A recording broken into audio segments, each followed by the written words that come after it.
And now we are here in the kitchen with Chef Matt, and this is particularly exciting because you were our very first chef on Iowa Ingredient on the very first show. I remember that. Which was all about rhubarb. But now we are going to do some cooking with basil. Yeah, basil is great in the summer. Well, Perfect. and there's so many different kinds of basil, dozens and dozens of different kinds of basil, but we've got, what, 8 different kinds here. So tell me just a little bit about them. So there's many flavors. Ones we're going to focus on today would be the Thai basil, probably, for this recipe itself. Cinnamon basil is one of my favorites, too, because it seems to really come through. The basic flavor of basil has a pepperiness to it, and I think the cinnamon balances really well with that. But there's also licorice and straight Italian basil as well. There's the opal basil. It's more of an ornamental, more of a garnish, but it does have that peppery feel. And then the globe basil is a bush basil, and those are typically the strongest. Okay, flavor, interesting. Well, I know what Italian basil tastes like, so I'm going to try a little bit of this cinnamon basil. There definitely is a cinnamon you get a warm there. Spice in the background, kind of, right? And you feel like that balances the peppery. I like it, yeah, it does. Yeah. Because I think of cinnamon as being a sort of a sweet spice. So kind of the sweet and then the peppery, almost like barbecue sort of balance. I'm going to try some of this Thai too. You said you're going to use some of this? I like the Thai because I feel like it's the least basil-y basil. The least basil-y basil, okay. And it's really familiar when I think of going to like a Thai restaurant. Well, this is fascinating. Yeah. What are we going to make with basil? We're going to make a shrimp toast. So this is like a Chinese dim sum. Started out about 100 years ago. It's a Cantonese recipe, and it's evolved into more of a Chinese-American recipe. You take shrimp and a few other ingredients, sugar, soy, ginger, a little egg white, and you puree it in a food processor or a blender, and then you spread it on bread, and you deep fry it. Nice. And it's a great little snack. It's really great. All right, well, let's put it together.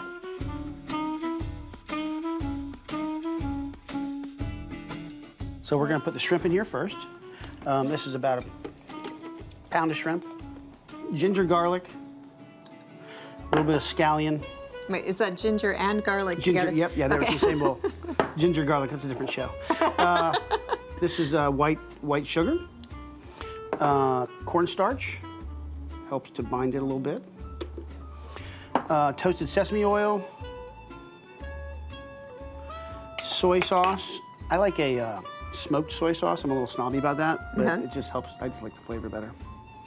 And egg white is very important because it binds it all together and helps when you fry it. It puffs up a little bit and has a nice lightness to it. Nice. And then we're going to put some basil in there. We're going to try some of this Thai basil, just torn up in there. And that's another thing about basil and about a lot of fresh herbs is you're really better off not cutting it too early.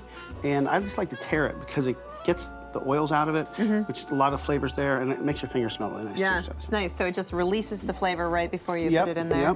And a little goes a long way. It really does, yeah. This recipe for a pound of shrimp calls for a quarter cup of herbs of some kind. Okay.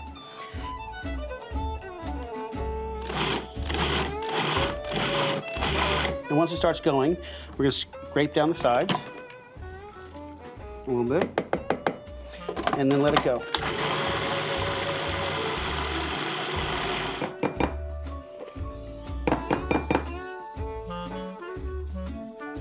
All right, so we've got a beautiful shrimp paste. Yes. What happens next? So I like to use a firm white bread. This is a potato bread, and usually it would be like a day old, so it's a little bit firmer. And then you just take off the crust, because when we're going to fry this, it's going to get a little dark, and if you leave the crust on, it gets too dark. Okay. And then hard to chew. Yeah, it is. And so I like to make a little bit of a sort of a pyramid shape with the shrimp toast. I think it looks nice. There's probably like 2 tablespoons on each of these. A nice hearty serving. Yes. Perfect. Okay. And then I take these, and this is not a necessary step, but I like how it looks. I take them and I lay them in the sesame seeds. Nice. Because I think it's a nice look to it. And certainly gives you a little crunch. With the fryer, yeah. An extra sesame flavor. There's sesame oil in it, but it adds a little something nice to it. Okay. Oh, nice. And then we'll just go over to the fryer and see how they work out. All right, and we've already heated this oil, so. Yes, and hopefully they will be beautiful. So I like to put the bread side down first. Okay. Because if you put the shrimp side down first, the oil is still getting to the bread, but it's kind of soaking in. This way you get the hottest oil on the part that could get soggy.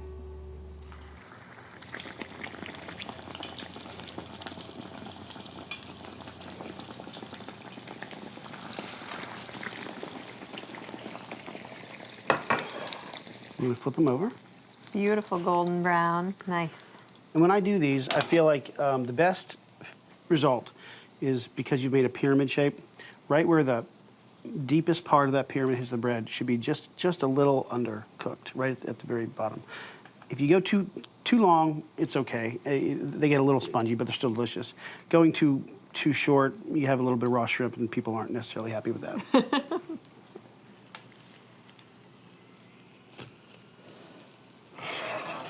Lovely. Okay. So you let a little bit of the grease drain. Let it sit for a minute. I love how it puffed up. That's so great. Yeah. And you just want to make sure the inside's just cooked. That's nice. Yeah, it looks perfect. Just finished there. Okay. And then this is a black tobacco, so it's a flying fish roe, and just garnish with that. It gives a little bit of saltiness. Mm-hmm. The other thing that we do is we would take some of these herbs, like the basil, and we could drop them in the fryer because the oil's still hot. Oh. This works with a lot of herbs. We use it as a garnish on a lot of things at the restaurant. And the stems will bubble a little longer than the leaves. And then drain them off. Does it give them a little crunch? It does, yeah. Nice. And then you can garnish with these as well because it's really pretty. Oh, that's fun. That's gorgeous. There you go. Awesome. And it's so much simpler than I thought it would be. Is it really? Yeah. Okay, good. Oh, that's Well, good. fantastic. Yeah. That's beautiful. Chef Matt, thank you so much. Yeah, my pleasure. All right, you're taking us on a trip around the world. Indeed. So tell me about this next dish. We're going to the Middle East. Yeah, so what we're doing today is the lamb loin. It's kind of a kebab, small lamb loin sliced thin.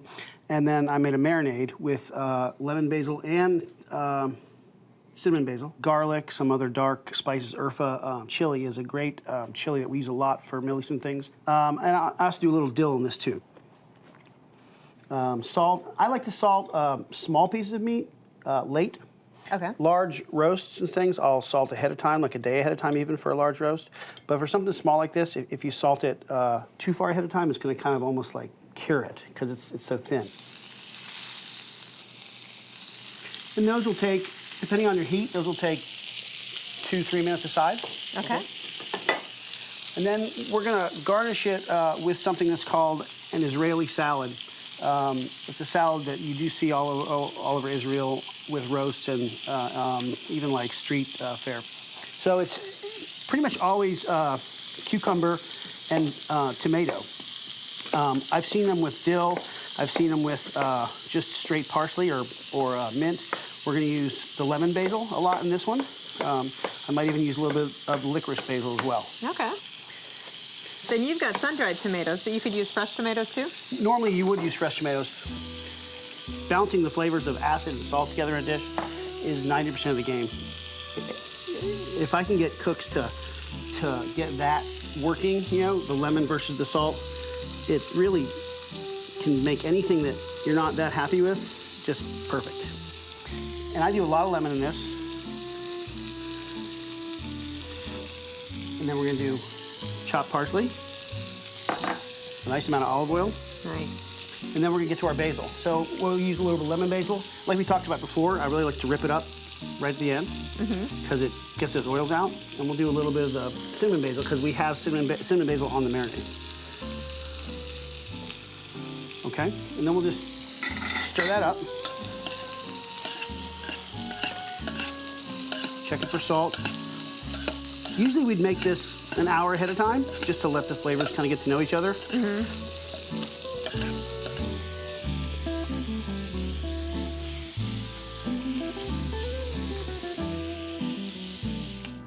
All right, we're gonna put all the parts together. You have some hummus. Yeah, I like to have something down, you know, just to hold things in place.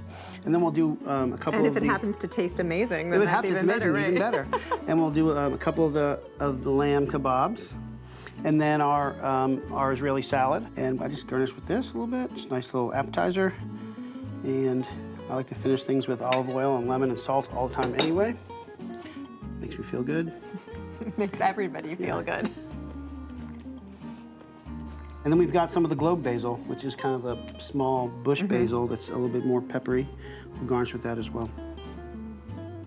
All right. that's it. Oh, that looks gorgeous. And let's give it a try.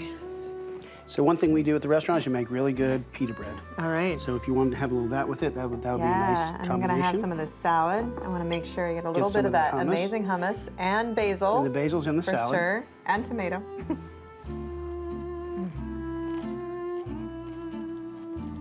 Oh, that's so good. And the basil note is really nice in there. It's such a bright, fresh dish. And then the basil just spices it up a little bit. The cinnamon basil comes through really well with the lamb. Well, that is fantastic. Chef Matt, thank you so much. Thank you, it was a lot of fun.